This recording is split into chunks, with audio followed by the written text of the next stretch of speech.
네, 오늘 말씀은 누가복음 24장 27절 한 절을 보시도록 하겠습니다. 신약성경 140쪽에 있고요. 시작. 이에 모세와 및 모든 선지자의 글로 시작하여 모든 성경에 쓴 바 자기에 관한 것을 자세히 설명하시니라.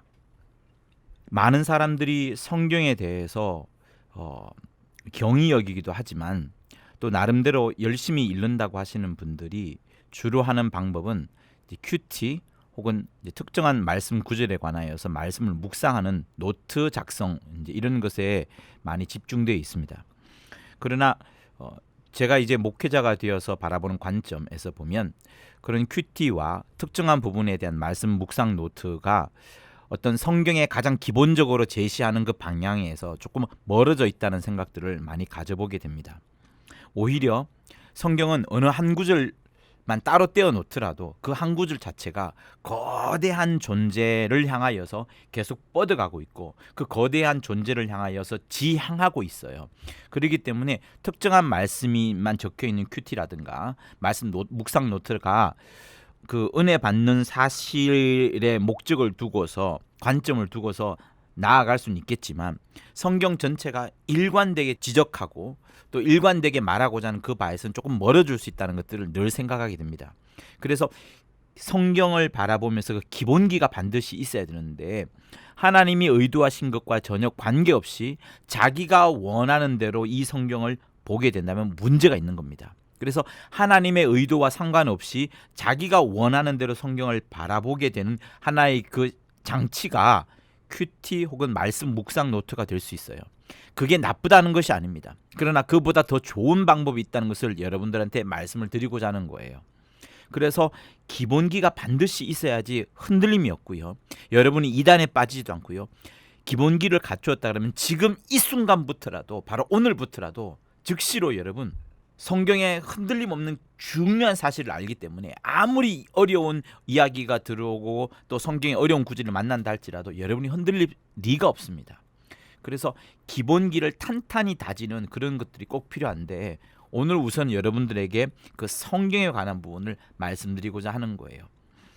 자, 성경은 우리에게 믿음을 전해 주어야 되잖아요.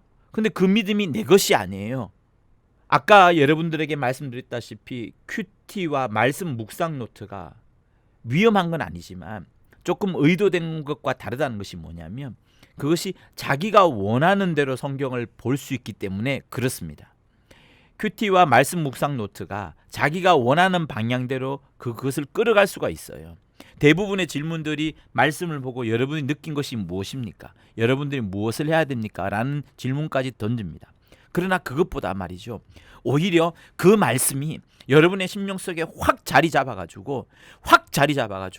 그 말씀이 나를 막 이끌어 가도록 어떤 질문에 답을 하는 그것이 아니라 나를 막 이끌어 가도록 해주는 것이 진짜 성경을 제대로 보는 방법이에요.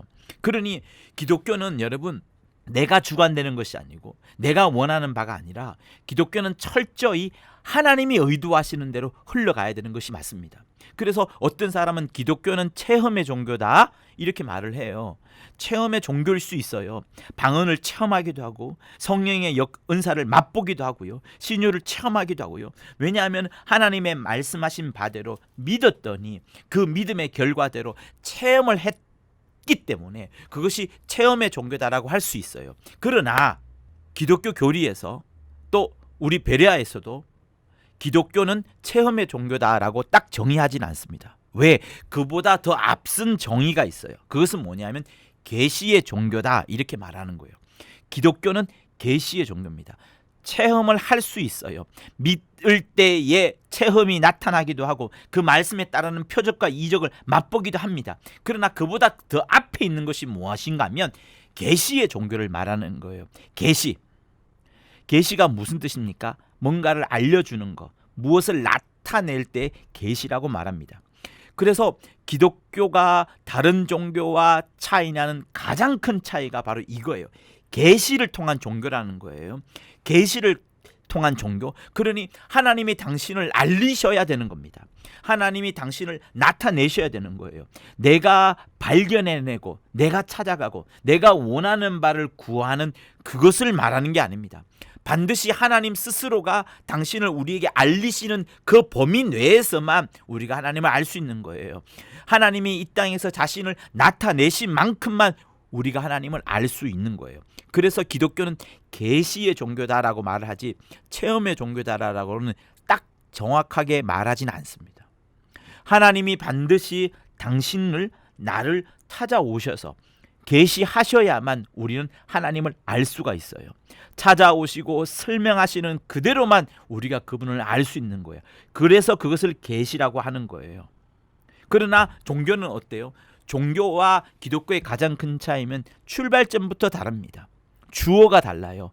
종교는 주어가 나를 원하는 거예요. 내가 원하는 거예요. 내가 주어예요. 내가 원하는 것을 얻기 위하여서 신을 찾고 그 신을 만들고 그 신을 형상으로 깎아서 우상으로 섬기기도 하고 그 신을 향하여서 열심과 노력을 다하는 것이 종교입니다. 이것이 고행으로 보여지기도 하고요. 어떤 도를 찾아가는 그 모습으로 나타나기도 하고요. 참선으로 보여지기도 하고요. 봉사라는 어떤 외향으로 나타나기도 합니다. 그러나 그 종교의 핵심은 내가 원하는 거예요. 내가 원해서 신을 찾고 신을 만들고 신을 향해 열심과 노력을 다하는 거예요. 내가 하는 겁니다. 신을 향하여서. 신이란 존재가 있어요. 그러나 내가 주어가 되는 거예요. 내가 고행하고 내가 구도하고 내가 참선하고 내가 봉사를 하는 겁니다. 그런데 기독교는 말이죠. 내가 원하는 것이 아니라 하나님이 원하시는 것을 우리한테 그냥 주는 거예요. 그냥 주기 때문에 아까 뭐라고 했죠? 선물, 다시 말하면 은혜라고 말씀하지 않았습니까? 하나님이 원하시는 걸 주시는 거예요. 우리 한 것 하나도 없어요. 죄와 허물로 죽었던 우리밖에 발견할 수 없습니다. 하나님 앞에 우리는 죄가 충만해요. 설사 죄가 없다 하더라도 그럴 가능성은 매우 없지만 허물이 충만합니다. 그런데 그런 나를 찾아오셔서 하나님이 원하시는 것을 주신다는 거예요. 하나님이 뭘 원하시는데요? 내 돈을 원하시나요? 내 인생을 원하시나요? 내 시간을 원하시나요? 내 아들을 원하나요?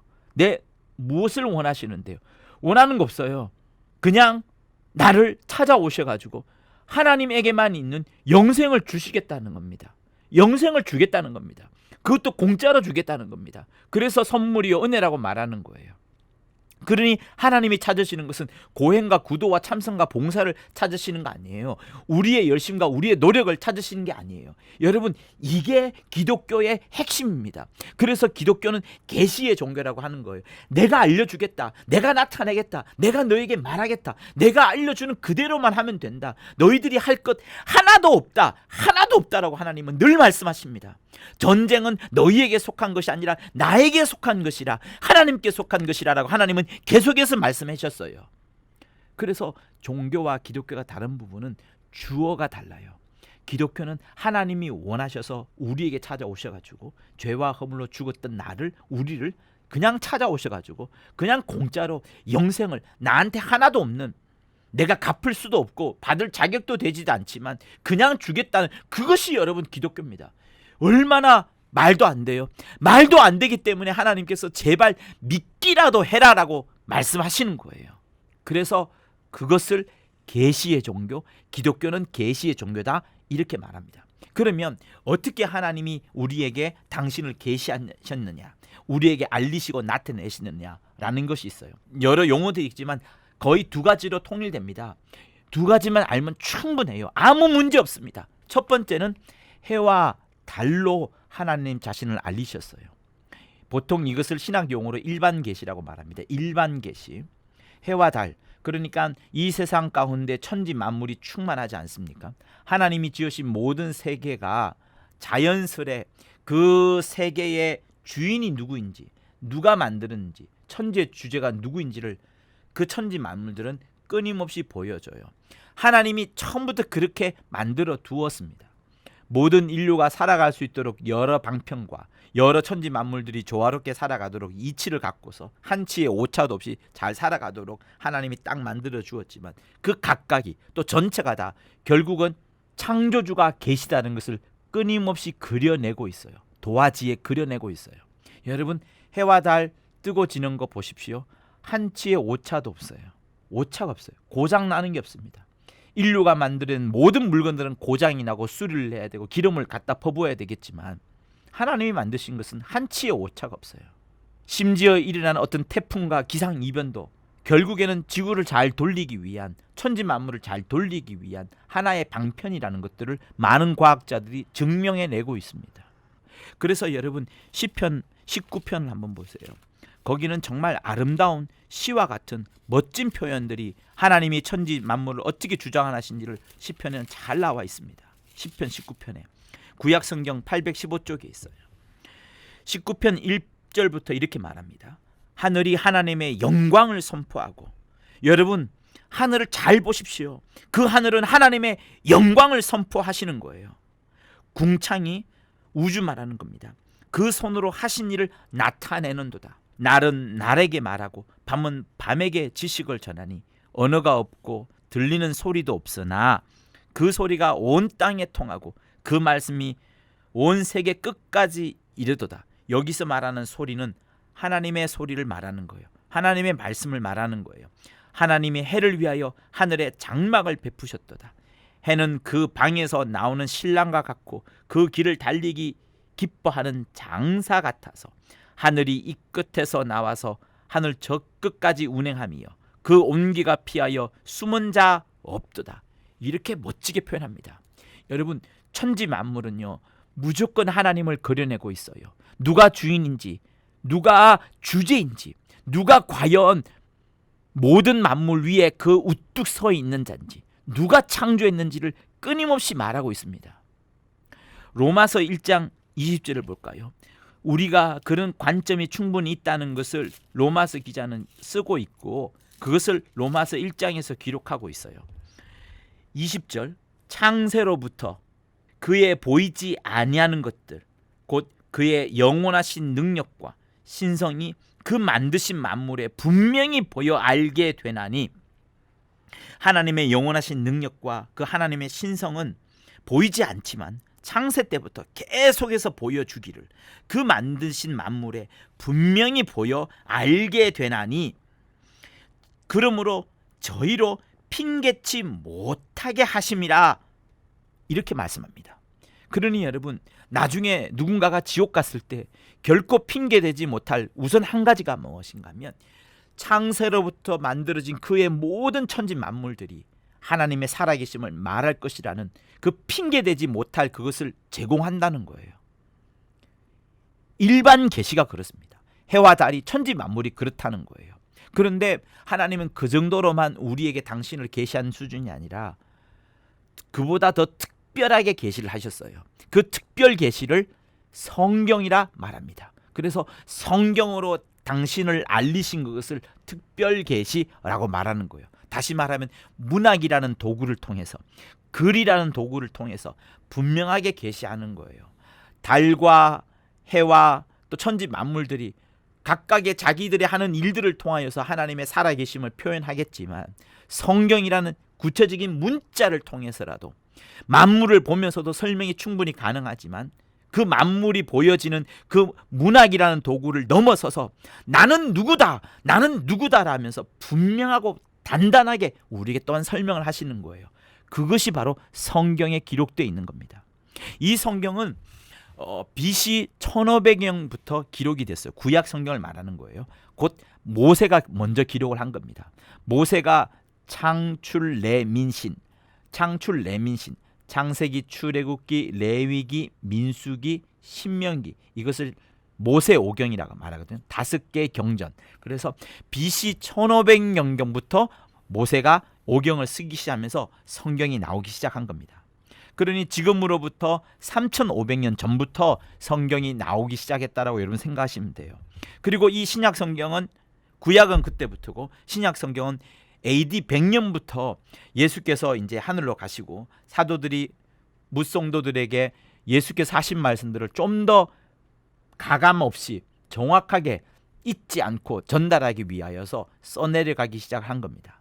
그래서 AD 100년부터 신약 성경이 BC 1500년부터 구약 성경이 이제 쓰여지기 시작한 거예요. 구약 성경이 몇 권이고 신약 성경이 몇 권일까요? 여러분 이렇게 생각하면 좋습니다. 39 뭐예요? 3 곱하기 9가 얼마예요? 39 27. 뭐라고요? 39 27.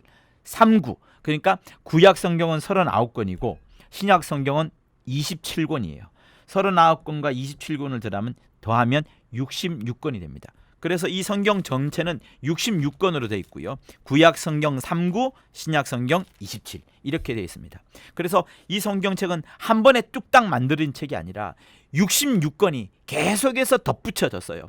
BC 1500년부터 계속 덧붙여지고 또 더하여지고 또 더하여져서 수천 년을 통해서 약 40명 정도의 저자가 이 책을 갖다 붙인 겁니다. 그러면은 저자가 여름이고 오랫동안 쓰여졌으니까 주제가 산만하겠지라고 생각할 수 있지만 여러분 그게 아닙니다. 이 답을 여러분들에게 말해주는 게 정말 중요한데요. 잘 들어보십시오. 이 성경을 바라보면서 여러 신학들이 등장을 했어요. 신학이라는 것은 성경이라는 것을 갖고서 또 아니면 하나님이라는 주제를 갖고서 학문은 이성을 요구합니다. 머리에 논리를 요구하는 거예요.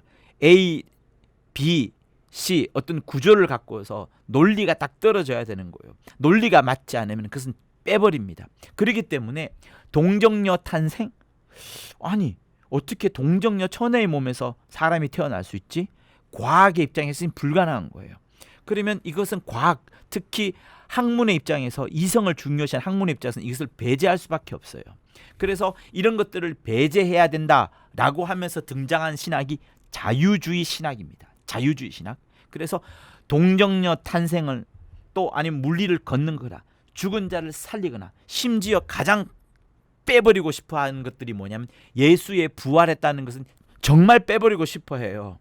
그래서 신학교에서는 그런 어떤 부활, 동정녀 탄생, 죽은 자 살린 이런 것들을 웃긴다고 하면서 논문 취급도 안 해줘 버립니다. 그런 것에 대해서 글 제목을 쓰면. 그런데 그렇게 논문을 쓸 때는 다 빼버리다가 목회를 할 때는 또 다 집어넣습니다. 그렇게 지금 취급되고 있는 게 신학, 자유주의 신학이라 말해요. 그러다 보니 이 성경을 다른 쪽으로 바라봅니다. 자기들의 눈에는 말도 되지 않는 이성으로 도무지 판단되지 않는 그런 부분이 너무나도 많다 보니까 성경에서 어떤 윤리를 끄집어내고 철학을 끄집어내고 어떤 봉사해야 된다는 그런 것들을 끄집어내고 인류애를 끄집어내고 평화를 끄집어내고 이러면서 성경의 어떤 다양한 주제를 계속해서 골라내고 그런 것에 집착을 하다 보니까 정말 성경이 말하고자 하는 오늘의 주제입니다. 성경이 정말 말하고자 하는 것은 딱 한 가지인데 그 딱 한 가지에 대해서 벗어나서 다양한 것을 말하다 보니 다양성은 좋아요. 그러나 그 다양성에 매몰되다 보니까 정말 가장 중요한 주인공은 놓쳐버리는 바보 같은 짓을 하게 된 거죠. 여러분 보세요. 결혼식장에 신랑과 신부가 없으면 어떻게 돼요? 신랑 신부 아버지 없어도 돼요. 하객 없어도 돼요. 심지어 결혼식장이 없어도 돼요. 아무것도 없어도 돼요. 신랑과 신부는 반드시 있어야 돼요. 주인공이니까요. 그래서 자유주의 신학으로부터 시작된 여러 신학들이 윤리, 철학, 어떤 봉사, 평화 또 이상한 주제들에 막 빠져들면서 정작 필요한 것들은 놓쳐버리는 그런 아둔한 현실들이 이 전 세계 지구에 편만에 있습니다. 곳곳에 들어가 있어요.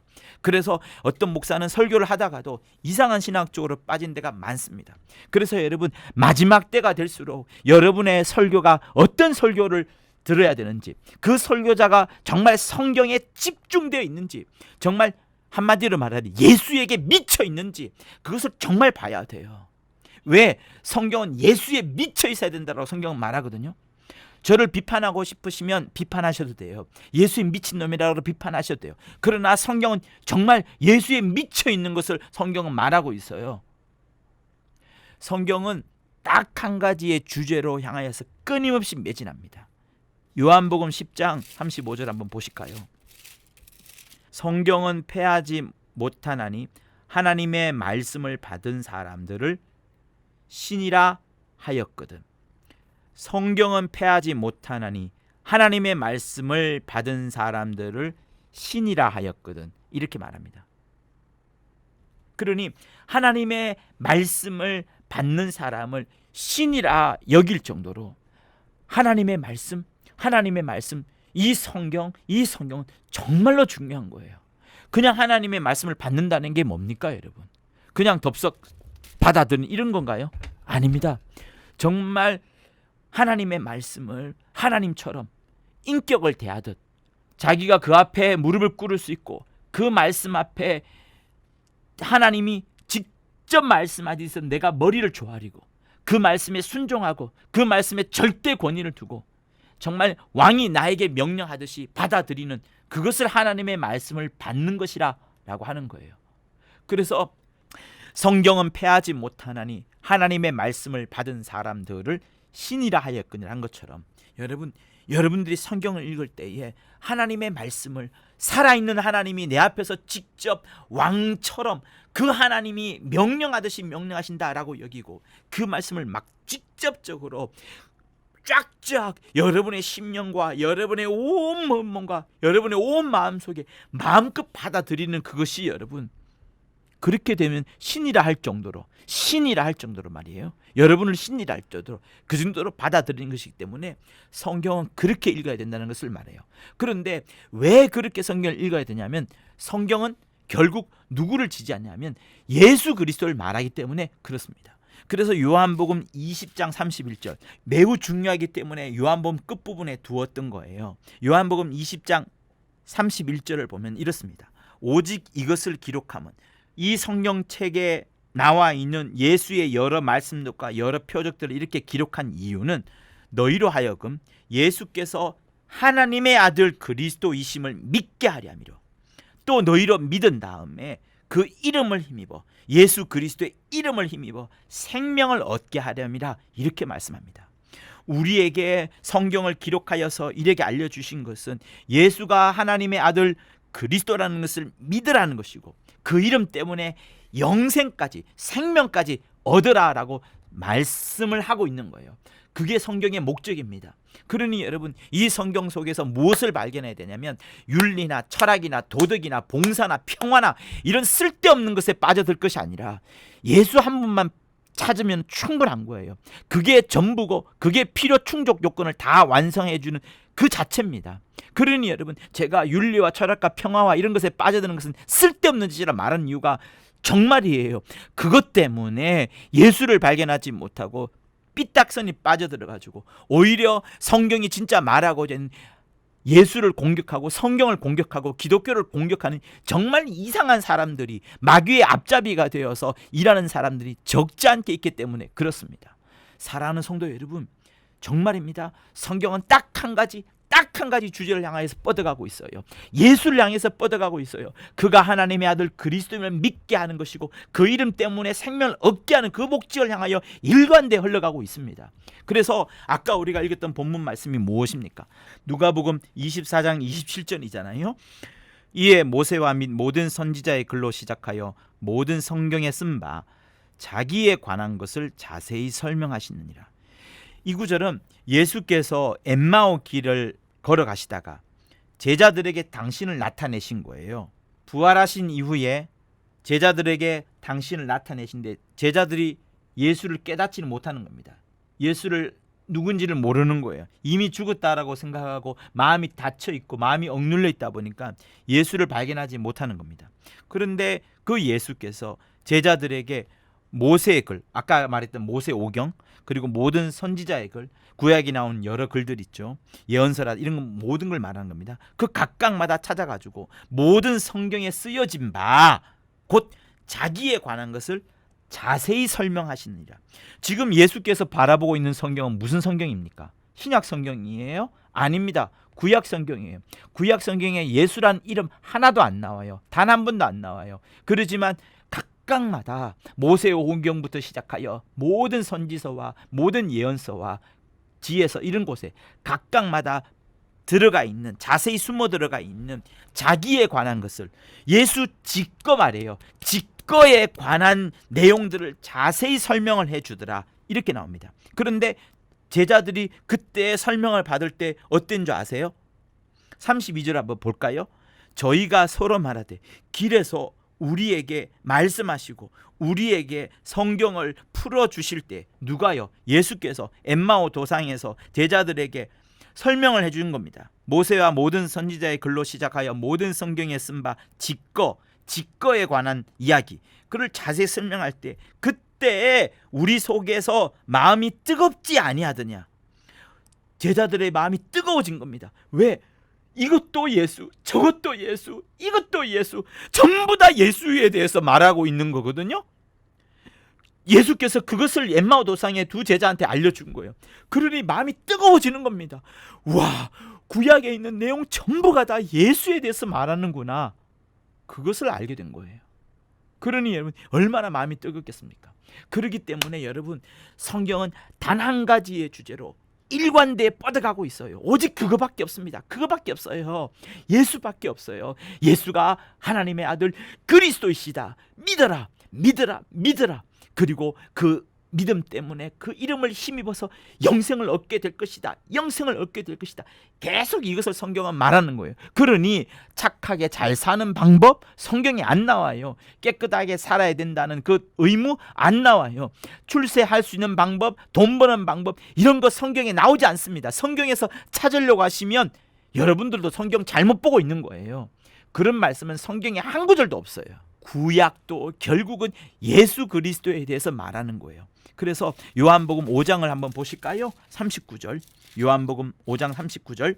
너희가 성경에서 영생을 얻는 줄 생각하고, 여러분 이 성경이 무슨 성경입니까? 신약 성경 아니에요. 구약 성경이 영생을 얻는 줄 생각하고 있었나요? 우리 그렇게 생각하지 않았는데, 그러나 정작 찾고자 하는 것은 영생이라고 주님이 말씀하시는 거예요. 너희가 구약 성경에서 영생을 얻는 줄 생각하고 그 구약 성경을 깊이 상고하거니와 그 성경은 결국 내게 대하여 증거하는 것이로다. 이 성경이 예수에 대해서 증거하는 거라는 거예요. 구약 성경조차도 예수에 대해서 증거하는 거라는 거예요. 그래서 예수에 대해서 증거할 뿐만 아니라 그 예수에 대해서 증거하는 그것 때문에 마침내 영생을 얻게 된다는 것을 말하는 거예요. 40절. 그러나 너희가 영생을 얻으려고 하는데도 불구하고 내게, 이 성경이 내 대해서 근거하는데 왜 너희들은 내게 오기를 원하지 않느냐? 왜 원하지 않느냐? 내게 오기를 원해라. 예수께 오기를 원해라라고 주님이 말씀하시는 거예요. 그러니 여러분 보세요. 결국 성경을 읽으면서도 무엇을 발견해야 됩니까? 예수를 발견해야 되는 거예요. 예수 이외에 윤리와 철학과 도덕과 봉사와 평화와 어떤 이런 쓸데없는 잡주제에 빠져드는 것은 여러분 정말이지 다 틀린 겁니다. 완전히 틀려진 거예요. 잘못하면 마귀에 속아가지고 그것이 역으로 정말 정작 알리려고 하는 예수에 대한 말 한다고 해서 예수쟁이라면서 비난하게 되는 그런 마귀의 앞잡이가 될 수 있는 거예요. 정말 안타까운 겁니다. 여러분 슈바이츠 박사라고 유명한 의사가 있죠. 그 의사가 아프리카에 가서 마침내 목숨을 이제 마감을 합니다. 목숨을 마감하기 전까지 그곳에 의료 활동을 열심히 했어요. 근데 슈바이츠 박사는 원래 신학자입니다. 신학을 열심히 공부했어요. 신학을 열심히 공부하다 보니까 예수께서 육체로 오신 사실에 대해서는 확실히 자기가 알겠는데, 예수께서 정말 무리를 걸으시고 부활하시고 하는 이런 부분들에 대해서 자기가 도무지 자기 이성으로 판단할 수 없기 때문에 생각을 하다 보니 못하니 그런 것들은 다 빼버리고 자기의 생각 속에, 사람의 생각 속에, 논리 속에 충분히 이해되고 납득되는 것만을 딱 골라내가지고 편집을 해가지고요, 그렇게 성경책을 너덜너덜하게 만들어서 딱 한 권으로 묶어놨어요. 그래서 묶어놓다 보니까 예수가 하나님의 아들이 아니라 위대한 성인, 위대한 인물, 대단한 사람, 이렇게 표현된 겁니다. 그래서 그 대단한 인물로 살았던 예수처럼 자기 역시도 아프리카 오지에 가서 의료 활동을 하면서 살아야겠노라 하고 모든 신앙을 집어치우고 아프리카에 간 인물이 슈바이츠 박사예요. 인류의 측면에서는, 휴머니즘에 있어서는 정말 대단한 사람입니다. 그러나 그는 예수 그리스도에 대하여서 완전히 곡해하는 말을 함으로 인하여서 가장 하나님의 뜻과는 반대되는 길을 걸어간 인물이 슈바이츠 박사예요. 그는 예수를 증거한 것이 아닙니다. 예수를 덮었어요. 예수를 사람으로 바라본 겁니다. 예수를 인류와 똑같은 하나의 흙으로 돌아가는 그 존재를 본 거예요. 예수를 하나님의 아들 그리스도로 믿은 것이 아닙니다. 그 이름을 힘입어서 생명을 얻어야 된다는 그런 존재로 인식한 자가 아니에요. 그러니 여러분 보세요. 그렇게 위대하고 유명해졌지만 그 위대하고 유명해진 바가 예수를 덮어버리고 예수가 하나님의 아들 그리스도가 아니라고 말하는 삶이었다면 그 삶은 여러분 쓸모없는 삶이에요. 쓸모없는 삶입니다. 하나님의 눈에는 지옥 갈 자식밖에 되지 않아요. 정말입니다. 안타깝지만 그게 사실이에요. 그래서 성경을 어떻게 보느냐가 중요하기 때문에, 이 성경을 어떻게 보느냐가 정말 중요하기 때문에 특별히 새가족에게는 이 내용이 정말로 중요한 겁니다. 이 부분이 정말로 중요한 거예요. 성경이 말하고자 하는 딱 한 가지 주제, 예수를 향해서 뻗어가고 있는 이 주제를 놓쳐버리면 여러분 우리는 망하는 거예요. 그래서 구약도 신약도, 당연히 신약에 보면 전부 예수 이야기 나오죠. 사도들이 누구를 말합니까? 예수에 대해서 말하고, 요한계시록은 무엇을 말합니까? 예수께서 다시 오시는, 마라나타 하시면서 다시 오시는 그것을 말씀하시니, 신약은 당연하거니와 구약 역시도 너희가 성경에서 영생을 얻는 줄 생각하고 성경을 상고하거니와 이 성경은 곧 내게 대하여 증거하는 것이로라 하면서 당신에 대하여서, 예수 자신에 대해서 이야기하고 있는, 이렇게 딱 한 가지 주제를 향해서 일관되게 달리고 있는 이 모습을 말하고 있는 거예요. 그러니 여러분 성경은 처음부터 꽉 짜여진 각본대로 흘러가고 있습니다. 아까 제가 여러분들에게 계시의 종교라고 말하면서 종교와 다르다고 말씀한 적이 있죠. 종교와 다른 이유는 뭡니까? 종교는 내가 원하는 것을 막 찾아가다 보니까 그 신을 향하여서 열심과 노력을 다하고, 그러다 보니 어떤 미래 새로운 영역들이 만들어지고 또 꾸며지는 그런 영역들이 있어요. 그러나 기독교는 그것이 아닙니다. 하나님이 원하시는 것을 그냥 공짜로 그냥 주신다고 하시는 거기 때문에 이미 다 나와 있는 거예요. 이미 다 꽉 짜여져 있는 거예요. 새로운 무언가를 발견해내고 그 미지의 향하로 걸어가야 될 그런 부분이 없습니다. 굉장히 평안하고 굉장히 안심되고 이미 꽉 짜여져 있기 때문에 그래요. 보세요. 창세기, 계시록, 이것이 성경의 처음과 끝입니다. 창세기 3장 15절에 보면 이런 말씀이 있어요. 내가 너로 여자와 원수가 되게 하고 너의 후손도 여자의 후손과 원수가 되게 하리니 여자의 후손은 내 머리를 상하게 할 것이요 너는 그의 발꿈치를 상하게 할 것이니라 하시고, 구약만 공부하고 있는 유대인들은 이 구절을 아직도 명쾌하게 해석하지 못합니다. 그러나 여러분 여자의 후손은 요한계시록에 나오는 것처럼 예수라고 딱 생각을 해보시면 성경은 매우 간단해집니다. 정말 처음부터 꽉 짜여진 각본이라는 거 딱 정해져 있어요. 그러니 천지를 창조한 그때부터 하나님은 이 여자의 후손이 마침내는 등장하게 될 것이고, 여자의 후손이 뱀의 머리, 여기 나오는 너는 누군가 하면 내가 너로 여자와 원수가 되고 할 때 그 너는 뱀을 말하는 거예요. 뱀을 향하여서 말하는 겁니다. 여자의 후손이 뱀의 머리를 짓밟아버리고 곧 마귀를 짓밟아버린 다음에, 그 다음에 요한계시록에 들어가서 하늘 보좌를 상속하고 하늘 보좌에 들어가서 그 영광 가운데 거하신 그런 장면들을 성경은 기록하고 있어요. 그러니 창세기부터 계속해서 오실 여자의 후손, 오실 예수, 오실 하나님의 아들, 오실 메시아, 계속해서 그것을 말하는 거예요. 그 오실 메시아에 대해서 끊임없이 말하다가 마침내 2000년 전에 예루살렘에 예수께서 오심으로 말미암아서 구약에 나오는 모든 약속들이 성취되어지고, 신약을 통하여서 하나님의 말씀이 구체적으로 본격적으로 정말 구약보다 더 자세하고 선명하게 우리에게까지 이제 설명되어지고 계시되어지고 있는 것을 성경은 말하고 있는 거예요. 그래서 쉽게 보면 이렇습니다. 아담과 하와가 죄를 지었지만, 그죠? 창세기, 그죠? 죄를 지었지만 마침내는 아담과 하와가 예수 때문에 흰옷 곧 세마포옷을 입고 천국까지 들어가는 그 설명을 성경은 말하고 있어요. 제가 굉장히 빠르게 설명을 한 겁니다. 그러나 결국 그렇게 되게 돼 있어요. 아담과 하와가 예수가 만들어준 그 흰 세마포 옷을 입고 천국까지 들어가는 설명이 결국은 성경에 나와 있는 거예요. 그것을 찬양하는 구절이 찬송가 모든 곳곳에 나와 있는 장마다 그것을 찬양하고 있습니다. 그래서 큰 그림을 그리면 하나님이 아브라함과 약속을 해가지고 너로 하여금 젖과 꿀이 흐르는 땅, 약속의 땅, 내가 지시할 땅으로, 지시한 땅이 아니라 계속 지시할 땅으로, 미래까지 지시할 땅으로 들어가게 할 것이다 라고 약속을 창세기 12장부터 합니다. 그래서 아브라함의 후손들이 계속해서 걸어가다가 마침내 여호수아를 통하여서 가나안 땅에 입성을 하게 됩니다. 이스라엘 사람들은 아브라함 때부터 계속해서 가나안까지 가야 되는데, 왜 가나안까지 가야 되느냐? 그 가나안에 예수가 오시기 때문에. 가나안이 어디예요? 예루살렘을 말하는 거거든.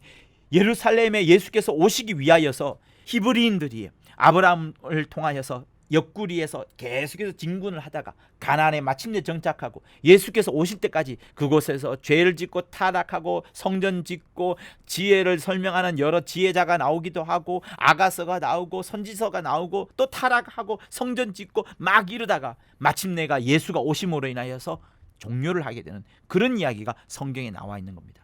결국 뭐예요?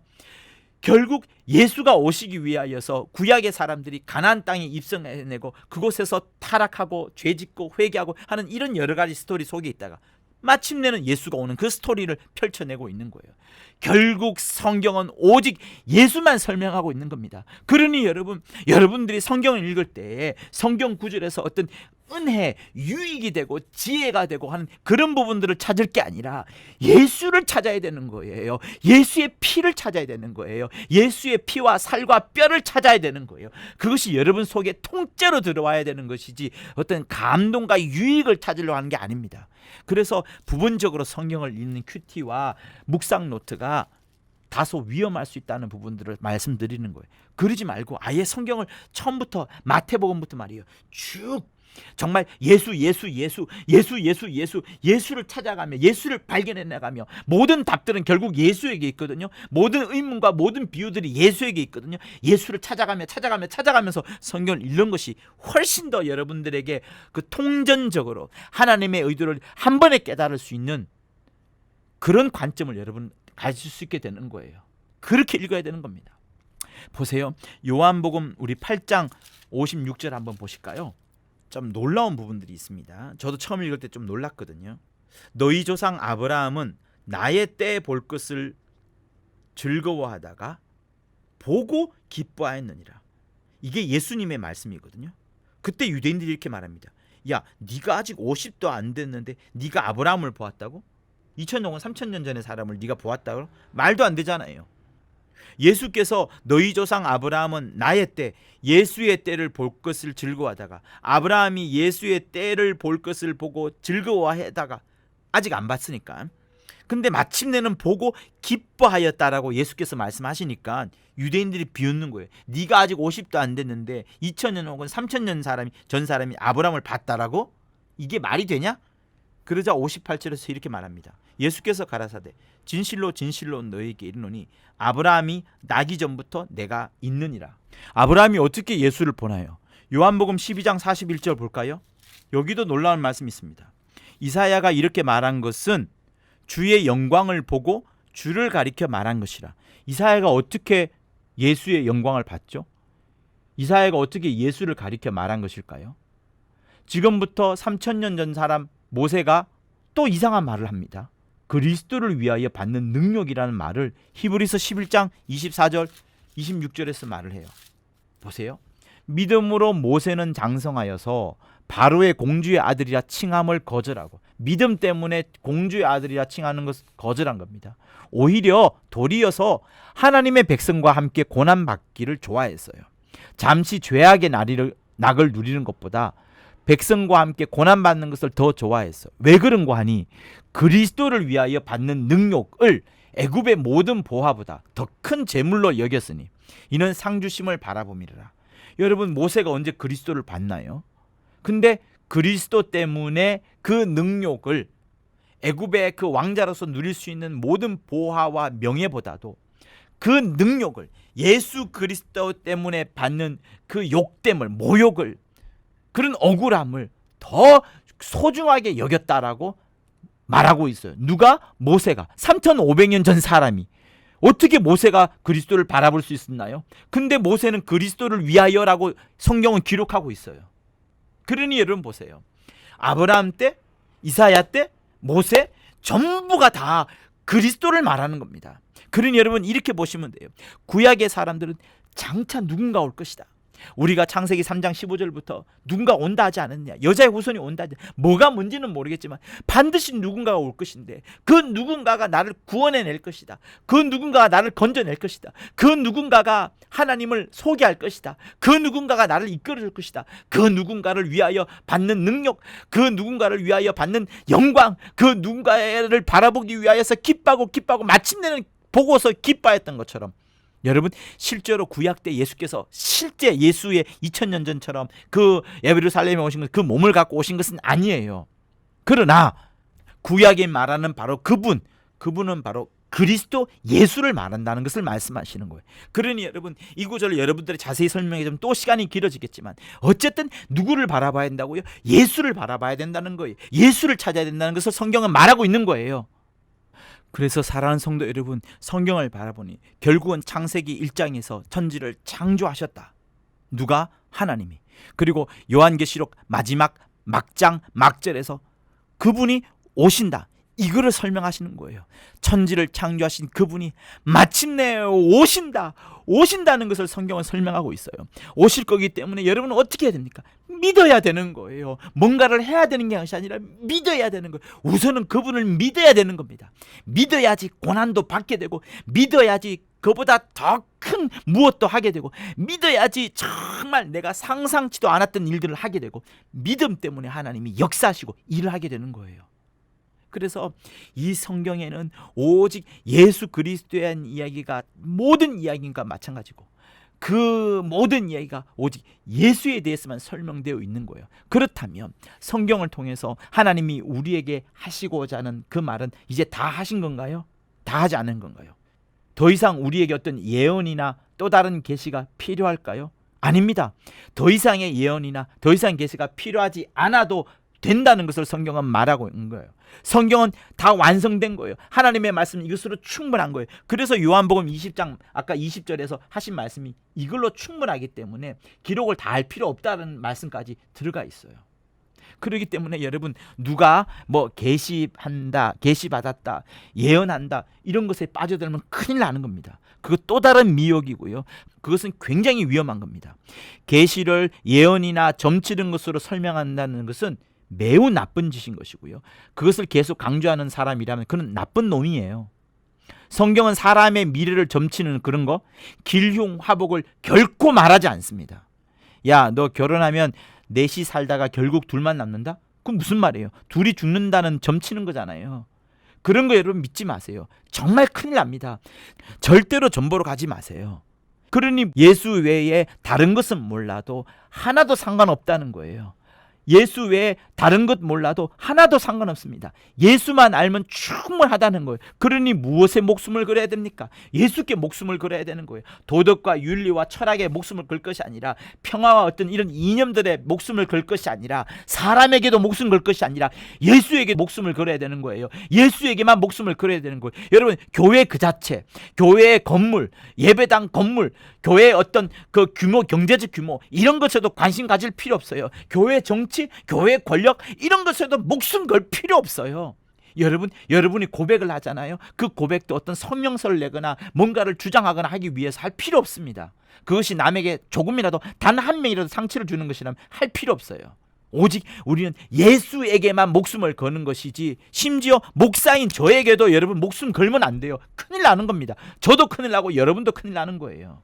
우리가 이 땅에서 예수가 계시지 않으므로 현장에서 목사님들을 목자로 섬길 수 있어요. 그거 굉장히 아름답습니다. 말씀을 전해주고 받고, 또 목사는 그 양을 책임져야 되는 부분에 있어서 정말 기도하고 몸부림치는 거예요.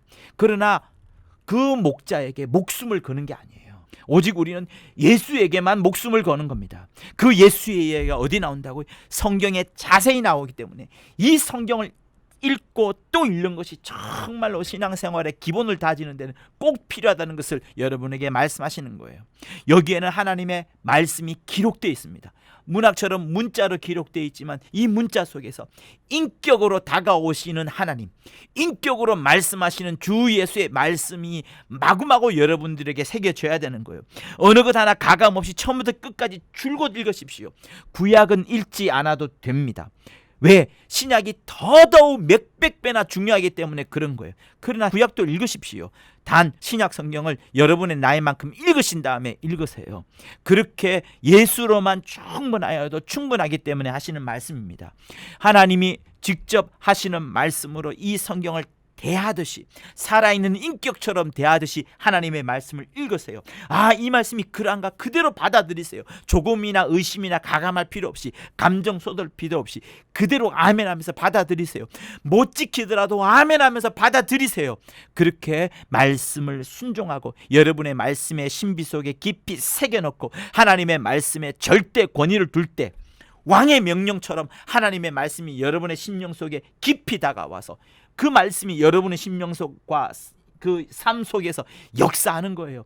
역사하다 보니 병이 고쳐지기도 하고 기도가 응답받기도 하고 내가 상상치도 않았던 새로운 일들로 하나님이 나를 이끌어 가시기도 하고 고난 가운데 나를 행군으로 이끌어 가시긴 하지만 마침내는 하나님의 영광을 드러낸 일들로 드러낸다는 것을 많은 믿음의 선진들이 경험했던 거예요.